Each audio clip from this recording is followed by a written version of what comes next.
voilà asalaamaaleykum wa rahmatullah mbokk yi seen xarit seen mbokk Abdallah Faye di formateur en sûreté et sécurité di pratiquant aussi d'arts martiaux spécialement Mokrad ma ñëw seet si tey sunu grand maître Mamadou Diop muy xarit petit maître muy du grand muy maître. muy xarit di doomu ndey ci sama maître man Serigne Mbaye Guèye terewul ndeysaan moom aussi di muy sama promotionnaire tamit ci wàllu formation des formateurs en sûreté et sécurité ma ñëw seet si ko ziar si ko ginnaaw bi ñu jógee ci korité gi ak koor gi di ko baalu àq aussi di ko ñaan mu baal ñu àq di ñaan sénégalais yépp aussi ñu baal ñu àq tey nag ñu fas yéene ci occasion bi nga xam ne ñëw nañ am nañ ko ci ziar si ko fas yéene koo laaj ay yenn laaj ci wàllu arts martiaux ndax maître yu mag yi boo teewee ak ñoom ngay profité nga jël ci xam-xam bu bari ci ñoom ndax yàlla def na ñoom voyagé nañ lu bari am na expérience ci arts martiaux ñooñu ci jiitu xam nañ ci lu bari tukki nañ am na luñ ci xam loo xam ne xamuñu ko te ndongo toujours da nga war a sàkku xam-xam da nga war a jàng kon moo tax boo seet see maître yu mag yi da nga war a profité ci ñoom am ci dara moo tax occasion bi ñu profité aussi ñu ne nañ def vidéo bii nii c'est vrai que c'était pas prévu mais nii la dàqe moom maître moo insisté nee na day gën a naturel nii la dàqe ñu fas yéene ko laaj ay questions yoo xam ne incha allah dinañ am yaakaar ni dina intéressé ñëpp bépp pratiquant dina la intéressé maître Mamadou Diop ñoo ngi lay ziar di la nuyu ñu bàyyi la nga xam nga baalonteeg ak ñi nga xam ne ñoo lay suivre pratiquants yi ak non pratiquants yi ak sa soppe yëpp après ñu laaj la quelques questions incha allah pour nga tontu ci. Merci Abdallah.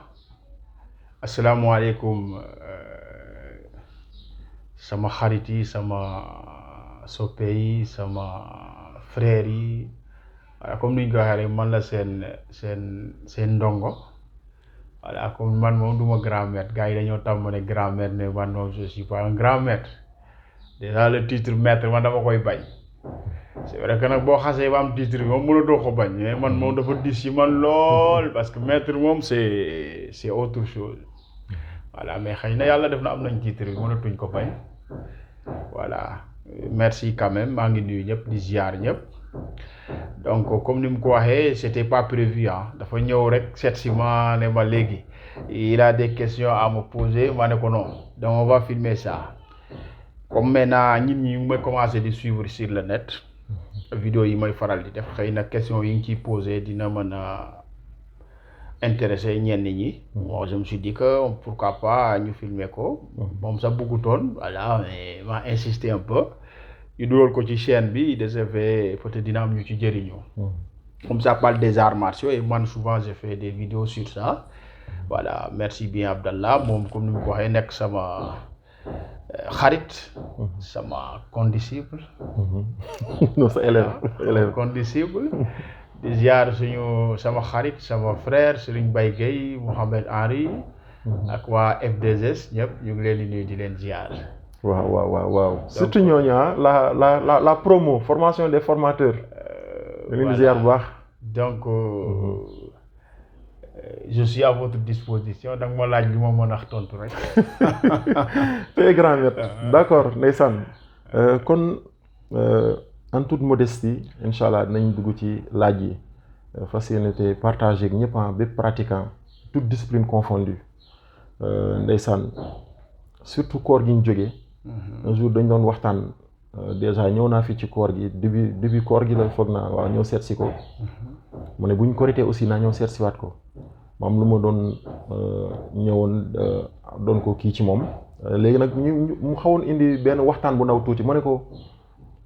man benn affaire dama ko seetlu mooy discipline dama gis pratiquants yi ñu mel ni par exemple bouddhistes yi nekk temple de Shaolin surtout ñooñu parce que booy xool ñoom bon temple la boo xam ne am dafa def na ay milliers d'années yàgg na moo ne presque bouddhistes yi am nañ seen tradition boo xam ne foofu pratiquants yi foofu les moines de Shaolin dañu am discipline ñëpp remarqué loolu ci ñoom parfois après ñuy waxtaan mu ne ko. pourtant dama naan ñii xanaa da nga naan peut-être que diini l'islam rek moo leen manqué mais presque yor nañ lépp qualité yu bari yu l'islam laaj yor nañ ko ma ne nag kon franchement kon da ngay gis ne art martial nekk na loo xam ne bépp art martial nag mais à l'origine nekk na loo xam ne avant aspect combat di ñëw mais aspect discipline yar nit defar ko moo ko taxoon a jóg. c'est vrai parfois combat compétition mën na ñëw am yenn affaire yu mu indi beneen mentalité ñëw mentalité occidentale ñëw capitalisme ñëw business bi ñëw yooyu yëpp am ci mais avant tout li ko tax a jóg mooy yar te loolu da nga ko dafay feeñ ci moine yi man dama koy gis ci ñoom aussi seen population wala population asiatique muy japonais muy chinois toujours discipline ak liggéey ak gëm sa bopp ak kon am na art bi lu mu def ci ñoom. moo tax ñu raw ñu. waaw. tax ñu raw ñu. dégg nga loolu nag moo commencé woon fa la affaire yi jógee woon ma ne ko met yow il faut que ma ñëwaat ziar si lu ñu waxtaanaat yaatal te yàlla def ma ziar si ko incha allah ñu fas yéene gën a waxtaan léegi met wax ma tuuti ci sa parcours martial sa historique martial par exemple da nga commencé def art martiaux yan art nga mos a def ñan ak ñan ñoo ci nekk sa maître nit ñi gën a xam sa parcours parce que am na ma xëy na fës nga ci système ak Vovinam Viet Vo Dao mais ñàkkul ne am na yeneen art yoo def wala peut-être yoo xam ne def nga ci stage wala def nga ci kii wala yoo am sori nga ci wala sori woo ci ñu xam carrément maître Mamadou Diop bi lii mooy parcours am lii mooy bagage am et que macha allah vraiment on a de quoi être fier. Merci Abdallah ci question bi. voilà donc pour aller vite man nag bon je suis. xam nga woon sama jaar-jaar souvent ñi ma xam dans ma jeunesse souvent dañuy naan yow li ngay def ni bett ñu woon parce que man j'étais un enfant terrible terrible qui aimait toujours les perturber les bagarres tout ça def naa ba boo demee suñu dëkk parce que moi mon papa il est de Mbacké c'était un policier servir na fa ba fa la dëkk sax ba fa kër man quand j'étais là-bas enfant tey boo demee foofu boo nee parce que foofu Modou Diop lañ may wooye Modou Diop wala Baye Modou léegi boo laajtee boo waxut man boo nee ana Modou Diop wala ana Baye Modou dañ naan ban boo waxut histoire ñu xam ne man ngay waxal donc ba léegi sax sama cousin yi sama cousine yi moom lañ may toone ñoom jibi Sow Daba Ndiaye bàyyi leen tur bi nag màgg naa. Voilà, donc c'est-à-dire que j'étais un enfant terrible, dama soboon ba pare perturbateur. Dara, j'étais comme ça. C'est vrai qu'aw moon kattan parce que j'étais chétif, voilà, tuuti sew. léegi la rek dama sewoon. mais dama bëri woon problème ba nga xam ne bu ma xëyee suba ngoon te dóoruñu ma wala waxuñu ne jàppal bàyyi du ma am jàmm.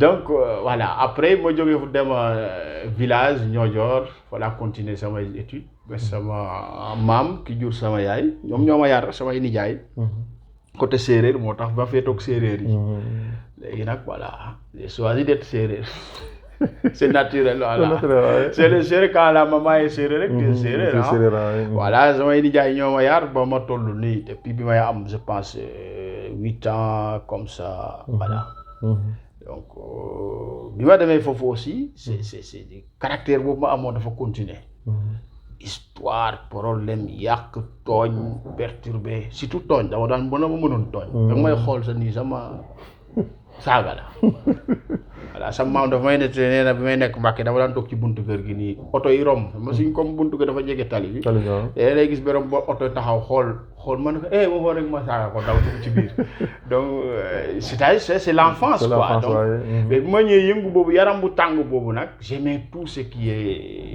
dama bëggoon affaire film seet yi ma doon seetaan arts martiaux et je me rappelle bi may def école primaire dañ daan def chaque samedi soir au village guddi dañ daan def ay gang léegi ñuy dóorante di xeex chaque samedi soir ay gang lañ daan def je me rappelle amoon naa benn jaquette spéciale pour mën a encaisser coups yi quoi dañ daan dóorante dañ doon gis ci film yi dañ daan ñëw ñaari gang jàkkaarloo di dóorante di ko appliquer quoi ba xool ñan ñooy gagné boobu sax commencé gu ma arts martiaux mais j'aimais trop ça quoi donc après léegi bi ñu demee ba dans les années je pense c'est 93 voilà la première guerre du Golfe c'est vers le 80 la du 93 am première guerre du Golfe bi avant dernier bi ñu rey Saddam si je me souviens plus c'est dans les parages quoi côté daal ay 91 92 92 voilà léegi y avait am benn suñu benn xarit tudd Modou Salif jógee Guinée.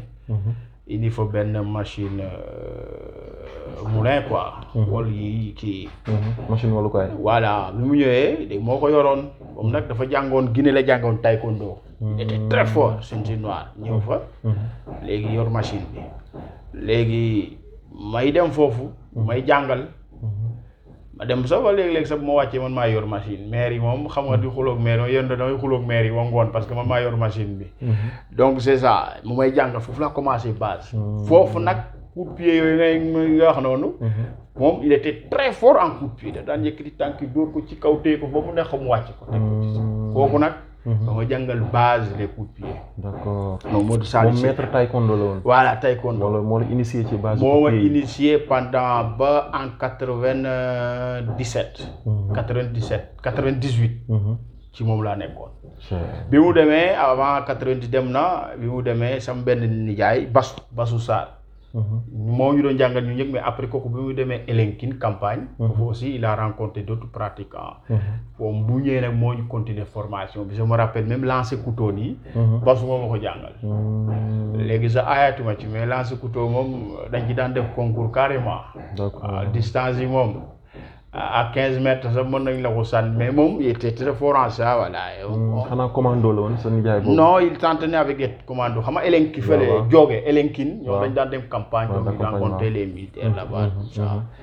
voilà ñooñu nag ñoo ma formé base dans les arts martiaux donc je peux dire de 92 xaw ma 13 daal ba 98. d'accord. j'ai pratiqué les arts martiaux foofu. voilà léegi ma fa jógee am bac. ñëw BFM. ma amee BFM ma dem Kaolack. ma ñëwee Kaolack nag continuer continuer karaté. voilà parce que moom karaté après la ma doon jàngal. Mamadou Sali moo ma jàngal taekwondo. ba 97 98 Basu. continuer ak ñun parce que Mamadou Sali dem na continuer ñu ak karaté. ak karaté d'accord voilà. kon yow ci base taekwondo nga njëkk a. voilà ensuite laal karaté. bu ñëwee karaté léegi ma ñëwee Kaolack am BFM man nag voilà. comme ñëw naa fi nga xam ne école yu mag yi fi lañ nekk. waaye ma dem inscrire. dem taseeg sama benn maître bu tudd Cheikh Fall. qui était très bien aussi moom. kooku aussi ci tànk yi wàll na parce que moom. kooku sama gënoon a grave Modou Salif. karaté la doon def. nekkoon budo karaté. bu Ndiaye Onda. donc fa la nekkoon. mu yoroon saalam. mais kooku il était tellement fort que ses coups de pied. c'était extraordinaire da daan dóor tànk bi avec ki me vrotté ko fa ba mu neex ko mu teg ko ci. man yàlla dafa ma dimbale j'avais des maîtres qui étaient moo tax.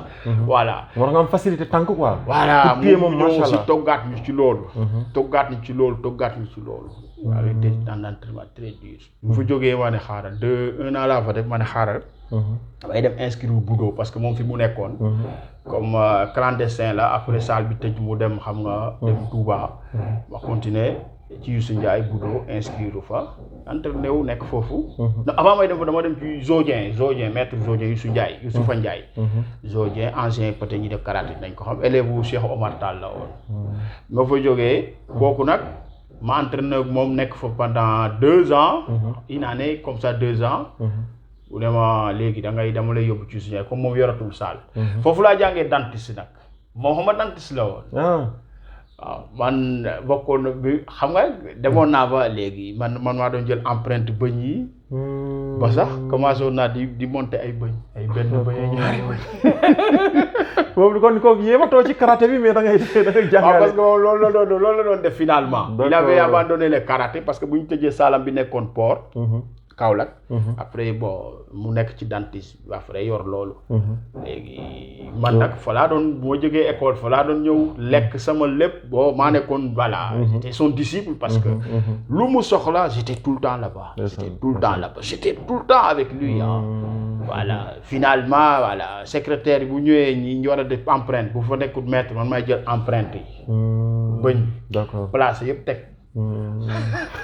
commencé me rappelle. ba commencé di monter posé ay benn bëñ ñaari bëñ. prothèse dentaire yi. prothèse dentaire yi teg ndeysaan. voilà donc yàgg na. c'était dans les années 98 yooyu voilà 19. d'accord loolu ba léegi ci karaté bi la. à part taekwondo bi karaté bi. voilà karaté bi léegi ma jógee dem ci mu ne ma léegi dama la yóbbu ci Youssou Ndiaye. Budo. ma dem foofu ñëw nekk fa aussi ak maître Youssou Ndiaye. ba foofu la yàlla def ma compétition championnat du Sénégal. Ma première compétition la médaille est là donc c'était la première fois ma def compétition nationale. C'était je pense en 2000 je me souviens 2000 la woon. l'an 2000. c'est le championnat national du Sénégal karaté. léegi ma tiré moins de 76 kilos. et c'était ma première compétition te li bizarre ci affaire bi dama koy nettali souvent. ndeysaan bi ñuy dem engagement wu ñu ne tey la compétition ngoon ñu ne engagement je me rappelle c'était 500 à l'époque. 500 francs. man aw ma 500 ma wër 500 fu ne aw ma 500. ma wër toog xalaat mu ne ma boo indiwut 500 doo yëg ci tapis bi. waaw te boobu élève doo compétir. élève la maa ngi jàngee lycée Valdiodio. léegi ma toog fu ne xalaat naa fu ne parce que bon am naa samay nijaay mais bëgguma dem sonal leen. ñu lay jàppale tout le temps nga dem foofu di leen naan ay 500 dama bëgg compétir te en plus bëgguma dama doon làqatu suñu waa kër. sama benn xarit. bon moom soose la. tudd Ibrahima man xaaral ma dem ci Ibrahima. moo may 500 jours boobu. yàlla def ñu ñëw compétition presque on a éliminé toute l'équipe de Kaolack. man maa ci dem finale. macha allah ndeysaan. ma dem finale. ba finale bi sax ni mu dee parce que maa waa ji dañoo combattre match nul je sais pas comment on l'appelle Atoshi Barako xaw ma terme bi karaté bu ma oublié beaucoup de choses. yàgg na 2000 ak léegi ñu dem finale mooy j'oublie le terme je pense c'est Atoshi Barako xaw ma je sais pas les karatéka mes amis après nañ. voilà mooy bu ñu joxee signal ki njëkk a marqué rek. ki gagne le combat. ki gagne le combat d'accord. noonu la ma waa ji gagné. nañ finale te le gars c'était plusieurs fois champion du Sénégal. macha allah ma gagné mais. yow boobu c'était la première fois. ma gagné médaille d'argent. léegi ma fa jógee. un jour rek sama benn xarit Ibrahima boobu da doon def taekwondo da doon def Viet Vo Dao. karaté Viet Vo Dao en même temps. ba doon un jour dama la yóbbu ñu seetaani Viet Vo Dao ma ne ko lan mooy Viet Vo Dao fekk à l'époque je me disais qu'il faut que ma def kung fu quoi. kung fu laa bëggoon a def. d'accord boole ko karaté bi. voilà. léegi mu ne ma ne ko luy Viet Vo Dao mu ne nañ dem seetaani benn mercredi je me souviens ñu ñëw seetaan fekk gars yi entraîné wu ñàkk affaire bi metti. gars yi ñàkk laa la wax bu seen kimono yi métti ñu dañu sotteeku ndox. ak karat fula bi ma gis ak rigueur bi. ma ne lii laay wër nag. d'accord. léegi fekk avant loolu may ñëwaat. maître Youssou Ndiaye Zogné daf ma doon jàngal le kobudo fa laa jàngee saay fa laa jàngee tonfa. léegi un jour ma ne ko maître man bâton mu ne ma noonu dama lay booleeg Souleymane Thioumbiano sama xarit maître bi jàngalee Viet Vo Dao boo demee dina la jàngal bâton.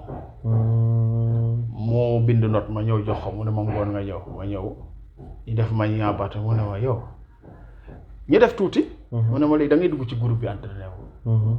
ma dugg. mu ne yow lu tax ngay continuer karaté ma ne ko pourquoi mu ne toi tu n'es pas fait pour le karaté. comme ça le maître m'a dit tu n'es pas fait pour le karaté il faut venir faire du Viet Vo Dao. parce que je comprenais tout c'est comme si moi je faisais partie du groupe pendant 10 ans. ndeysaan. première séance. léegi mu ne ma il faut venir chaque jour mu ne del ñëw. maître bi daa détecter sa potentiel. voilà léegi comme ça. là vous continuer Viet alterner karaté Viet. d'accord di boole ñaari karaté ak Viet bi di ko boole. voilà di ko boole. maintenant en 99 ma def sama première CI. fekk dama defoon CI. manqué woon ay points. jàll test technique def kii combat ma dese woon ay points yu ma waroon a compléter je me souviens plus mais il fallait que ma defaat beneen CI pour compléter ay points. CI mooy lan. CI mooy passage ceinture noire karaté. d'accord. léegi en 99 bi yow boobu avant l'an 2000 bi ngay ñëw ci Viet bi sama test boobu demoon nga ba def test ceinture noire. voilà. léegi moo fallait ma mottali ay points. léegi fekk jóge naa ci bi compétition yi bu ñu jeexee. waaw bi compétition CI bi c'était en 2000. c'était en 2000 ah. c'était en 2000. je pense waaw parce que CI bi dama ko def ba noo def compétition bi ba pare. doo dem déficiaire bi. dem déficiaire bi. jóge Budo dem ci maître Cheikhou Tall. Youssou Ndiaye kii maître Jodien ne ma non yow dama lay jóge ci Youssou Ndiaye yóbbu la ci Cheikh Omar. ma ne ko lu tax mu ne ma parce que Cheikh Omar amatul ku ko jàppale te xam nga maître Tall. dafa mag jëm mag te gradé mi ci bëri presque nekkatuñ fa. comme Jodien moo nekkoon sama tuteur daanaka dans ce domaine. lu mu wax loolu laay ma ne ko waaw. ndeysaan je me rappelle bi may dem. Youssou Ndiaye convoqué ma bureau ne ma yow. tu as du talent. tu peux être champion du monde de karaté. Mais boo demee fële di nga bàyyi karaté. nii la ma ko waxee woon naa non c'est sûr il m'avait dit ça tu vas abandonner le karaté ma ne ko ah bon comme xale rek jeune bon. je crois léegi ma ñëw foofu di jàppale grand maître Cheikh Omar noonu ba un jour li tax ma bàyyi karaté nag. peut-être ñu bëri xamuñu ko. bi ma demee ñu war a def 2000 bi ñu defee compétition def fii ay lépp. ma war a dem compléter ay points. dem Fatick. Fatick lañ doon compléter point je me rappelle loolu dama ko Fatick. ñu jógee Kaolack dem Fatick bi ñu ñëwee sama président ligue bi pas boobu lay fàtte moom otoom lañ duggoon maag ma Cheikhou Tall. bi ñu ñëwee ma yéeg ñaari combat laa def complété parce que foofu xam gars yi dañ daan léegi man bu ma complété. léegi dese yeneen 3 combats. léegi damay négocier ak yow pour. fexe ba yow nga gagné pour am plus de points pour nga mën a compléter aussi. d'accord ça me rappelle souvent ba ñu gagné ba. maa gars yi ñu njëkk a mottali je me souviens ñu wàcc foofu di fecc rek. naan am nañu ceinture mais là bi affaire yi jeexee. man j'ai fait woo nañ ma yéeg def samay ko ba pare. bi ñu joxe résultat yi joxe passeport yi dégg ma sama tur. ma ne maître mais man dégg ma sama tur mu ne sa passeport indiwuñu ko. dañ ko fàtte Kaolack. moo tax gars yi woo la. mais motale nga ma ne man kañ affaire yi commencé teg problème quoi ma ne waaw mais mu ñibbi si Kaolack. ma laaj ci sama passeport gars yi nag te passeport yi man maa ko jël man ci laa compétit maa ko jëlee ci Cheikh ci suñu maître Youssou Ndiaye ñëw déposé ko ci maître Tall. passeport ba jour boobu laa ko gëj a teg bët. ma ne nag gis nga ñii nag dañ ma bëgg a taal ñii. voilà ci laa commencé am ay doute ma ne. sama carrière karaté. mënul yàgg parce que je vois des choses qui commencent à me décourager quoi. ci laa bàyyi même année boobu. bi année bi waaj a jeex. bàyyi karaté ma ne damay continuer bien ñii dañ may taal rek. comme ça yàlla def aussi bureau ba dafa lakkoon mais avant bureau bi di bureau maître Tall di lakk ba passeport yu bëri fa lañ lakkee. boobu c'était après. donc waroon naa mën a teel a jot sama passeport. d'accord. voilà mais chaque fois mu waxee maître ne xaaral naa la jox sa passeport naa la jox il faut ma yóbbu ko Fatick gars yi kii ko ma jox la sa passeport. d'accord kon yow année 2000 boobu defoon nga compétition. voilà sa première compétition. karaté au niveau national. voilà dem nga ba final. ñu gagné la nga am médaille d'argent. voilà defoon nga aussi passage. pour compléter pour ceinture noire. mais après problème passeport boobu administratif. exactement moo la découragé loolu. sama premier siège je me rappelle. Budo lañ ko def. Dame Ndaw maître Dame Ndaw. foofu daal fi ma tëggoon waaju Uramoos yi ba maître Dame Ndaw yuuxu juge bi yuuxu ba moom. tànk moom. buñ jàkkaarlooyee ba combat bi jeex te ñamuma la ci mënul nekk c'est pas possible. si voilà macha allah mënul nekk mu la moon naa sama benn xarit Jijak mu ngi saa yaa ngi may déglu xam naa boo gisee vidéo mu ngi GIGN ndeysaan. un jour foofu mu ngi door a jóge armée. dafa ñëw rek ñu ne ko fii am na benn boy bu fi ne boy bu tànk yi comme lem. ne ma bon ma dugg si rek mu ne ma booy boo paree nga sol sa gant ñëw xaw ma mu gars yi dañoo garaaw. ma ne ko kana met man la mu ne solo sa gant laa la nafu ma. boo sol sa gant du ma ko fàtte. xam naa comme ni ko gars yi wax booy bi tànk yi dafa neex moo gën a xaaral kii ba ma testé ko. léegi ma ñëw sol ma ne ko daf ma ndànk de. yaay man yàlla daf ma mayoon nag dama amoon stratégie dans les combats. combat il faut ma jàngale il faut ma bàyyi la cokkaas la ba xool yow naka ngay def. ngay sonde tuuti. attaqué ma dërël koñe ma ci mur bi. ci waa attaqué ma dërël koñe ma. gis nga troisième phase. fekk dama ko tëgg Uramoos si tël. affaire yi cof. rek. am benn gel bu toog ci ne ñaw. mais yow Maître Youssou Ndiaye arrêtez le combat. ndeysaan moom aussi jàngal na ma moom Jijak Faye. jàngal na ma combat parce que daf ma daan koñe sonal ma. waaw je me rappelle mos na ma door toj fii ba fii deret bi di tuur mawat kii Zuki fii. après Youssou Ndiaye ne arrêté ma ne xam man boo ma gaañee sama xol bi day laaj tant que fayuma du ma am jàmm ma ne ko noonu ça va je peux continuer mu ne ma noonu te ma ne ko je peux continuer loolu yëpp pour mën a fay bu ma ko deful bu ma tëddee guddi dama nelaw ñu jógaat ñu drofante ay dóorante ba mu xawle léegi nag ça va équilibre psychologiquement c'est équilibré après ñu arrêté entraînement yi comme ça donc merci Dji merci il m'a bien aidé sur ce côté parce que daan moon yërëm quoi vraiment voilà jógee armée rek bu ma jaay affaire militaire yooyu xaw na maa rey macha allah donc karaté noonu laa demee jóge foofu ñëw bi ma amee bac en 2001 avec maître bi nga waxoon Kaolack Cheikhou Tall ci laa mujjee voilà ba léegi bi Cheikh Fall jóge ci Cheikh Fall dem ci Zodien Zodien nag moo nekkoon sama tuteur finalement moom ma yóbbu ci Youssou Ndiaye Budo jëlee ma fa yóbbu ma ci maître Cheikhou Tall Oyama Oyama ju bàyyi karaté finalement bi ma ñëwee nag bi ma ñëwee bac ci maître Diack un jour dama koy wax sensei Diack di ko nuyu de passage xam naa ma ne ko xam naa fàtte yow doo ma fàtte bi may door a ñëw 2001 Dakar jóge Kaolack en tant que étudiant suñu maître Jo dafa ma ne boo demee da ngay dem ci Diack ñëw naa benn de Salam fële entraîné naa fa je pense 1 mois bi ma ñëwee nag viet bi ma continuer fekk maître Sène presque grade yi fa nekkoon ñu ci bëri année boobu ñu bëri dañoo ñëwatuñu salle dama commencé di jàppale maître yeen ci salle bi amatuma woon jot nag pour di dem ay fële di ñëwaat yi ma falaa jaar nag bàyyi karaté d'accord en plus bon mon passeport je retrouve pris mon passeport defoon naa formation initiateur gisuma diplôme ba yooyu yëpp ça m'a poussé à décourager le karaté ça m'a beaucoup aidé macha allah noonu laa continuer viet nag 2001 ba nii may macha allah viet bi aussi kon mën nañ ne yaa ngi ko débuté en fait à Kaolack ak maître Souleymane Thiombiano Souleymane Thiombiano kii la Burkinabé la maître Sène moo ko indi woon c'est un promotionnaire de maître Sène ñu jàngandoo viet au Burkina affaire yooyu maître Sène indi ko fii pour ñoom ñu ànd développer le Viet Vo Dao moo noonu rek mu après mu dem installé wu Kaolack d'accord voilà wala nekkoon ñun fa lañ jàngee viet d'accord ñu nag ñoom Gérald David Tidiane Bey le commandant Omar Dia Lamine Anne les anciens là ñoom Samba Diarra mi nga xam léegi moom il fait un bon travail à Kaolack ñoom ñoo bokkoon même salle. d'accord on a été formé ak Oustaz Tafa Seck.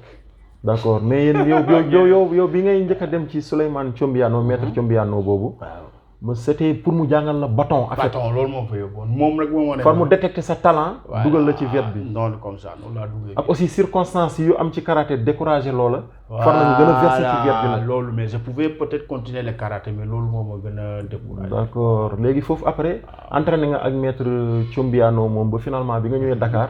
mënatoo dellu. te fekk na nga fi maître Sène. waaw moo nekk aussi un grand maître en tant qu'étudiant. voilà moom it mu encadré la continuer ak yow. voilà. d'accord. comme ça léegi nag ba tey comme ça léegi. ba nii may wax mais actuellement je suis 5e dan de Viet Vo Dao. macha allah voilà 5e dan de Viet Vo Dao parce que bon 5e dan non c'est pas beaucoup c'est un grade de très haut niveau en Afrique on peut dire parce que bëriwuñu 5e dan boo xoolee en Afrique 5e dan motuñu 5 6. d'accord. donc voilà. C'est en 2015, je me souviens, bi may passé, j'étais parti de plus jeune,